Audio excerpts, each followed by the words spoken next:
재정 확대를 강조하고 있긴 한데 물론 필요하긴 하지만 장기적으로 경제 침체가 이루어지고 있고 또 국가 채무가 높아지는 상태에서 어떻게 이런 점들을 보완해야 될 건지 많이 우려가 되고 있는 게 사실인데요. 그럼 재정 확대만이 이런 부분을 해결할 수 있는 해결책이 될 수 있을까요? 재정을 비롯해서 통화 정책도 생각을 할 수가 있는데 IMF에서도 한국에 대해서는 재정을 확대하라고 강하게 권고하고 있습니다.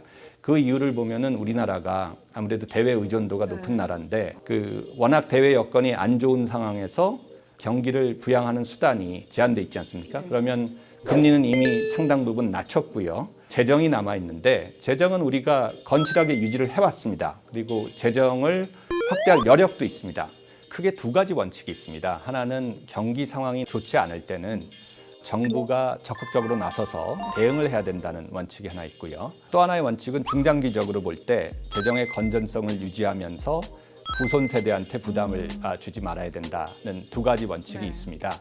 근데 첫 번째와 관련해서는 IMF는 물론이고 다른 국제 기구들도 한국의 경우에는 재정 여력도 있을 뿐만 아니라 대외 의존도가 높은 나라로서 대외 여건이 좋지 않은 지금 상황에서는 확대 재정 정책이 필요하다는 얘기를 강력하게 하고 있습니다. 그래서 단기적으로는 재정 대응이 필요한데요. 돈을 쓰는 방법에 있어서 국민의 세금이 낭비되지 않도록 하면서 재정을 확대하는 게 중요합니다.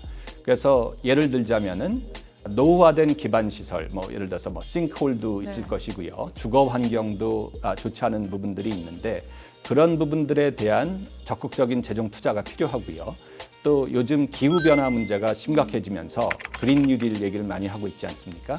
예를 들어서 그린 리모델링을 통해 가지고 에너지 효율을 제고하고 그것을 통해서 일자리도 창출하면서 기후변화에 적극적으로 대응하는 이런 정책들이 필요합니다. 재정 확대를 할 때 전략적인 시각을 가지고 어떤 부분에 투자해야 미래에 좋은 결과를 낳을 수 있고 경기 부양에도 도움이 되는가 이걸 걱정을 해야 될 것 같고요.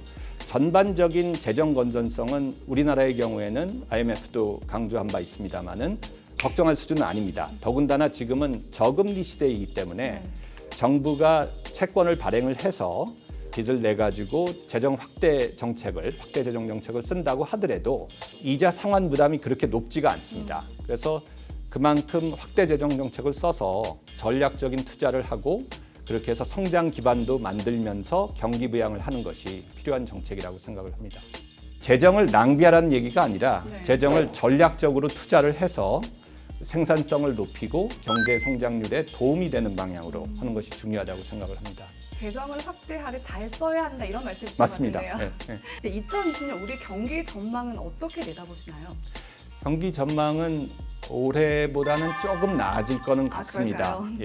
수출도 보면은 3분기 수출이 2분기에 비해서 나아졌거든요. 그래서 대외 여건이 조금씩은 개선은 되는데 여기에서 큰 변수는 미국과 중국 간의 무역 분쟁입니다. 그래서 둘이 싸우게 되면은 사실 더 어려워질 수도 있는데 전반적인 방향은 2020년에는 미국 대통령 선거도 있고 해서 제 생각에는 트럼프 대통령이 미중 무역 분쟁을 더 악화시킬 것 같지는 않습니다. 오히려 조금 수습되는 방향으로 갈 걸로 보고요. 그러면서 대외 여건이 개선돼서 우리 경제에도 도움이 되는 방향으로 갈 것으로 생각을 합니다. 그래서 올해보다는 조금 더 높은 수준으로 한 2.5%대 그 정도는 기대할 수 있지 않을까 그렇게 생각을 하고 있습니다. 네, 교수님께서는 좀 더 밝은 경제 전망을 내다보고 계시는 것 같은데요. 네.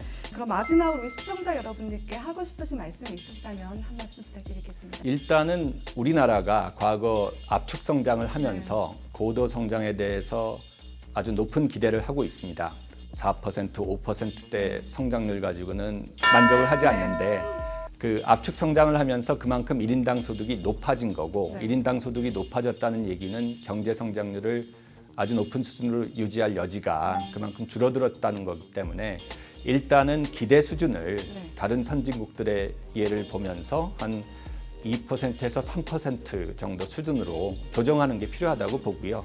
그리고 더 이상 낙수 효과에 의존하고 대외 부분에만 의존해서는 우리가 경제 성장을 탄탄하게 가져갈 수가 없기 때문에 성장과 분배의 선순환을 이루는 방향으로 가는 정책이 맞다고 생각을 합니다. 조금 기대치 낮출 필요가 있다라고 말씀해 주신 것 같은데요. 맞나요? 네, 그렇습니다. 네, 오늘 이렇게 소중한 시간 내주셔서 감사합니다. 고맙습니다. 감사합니다.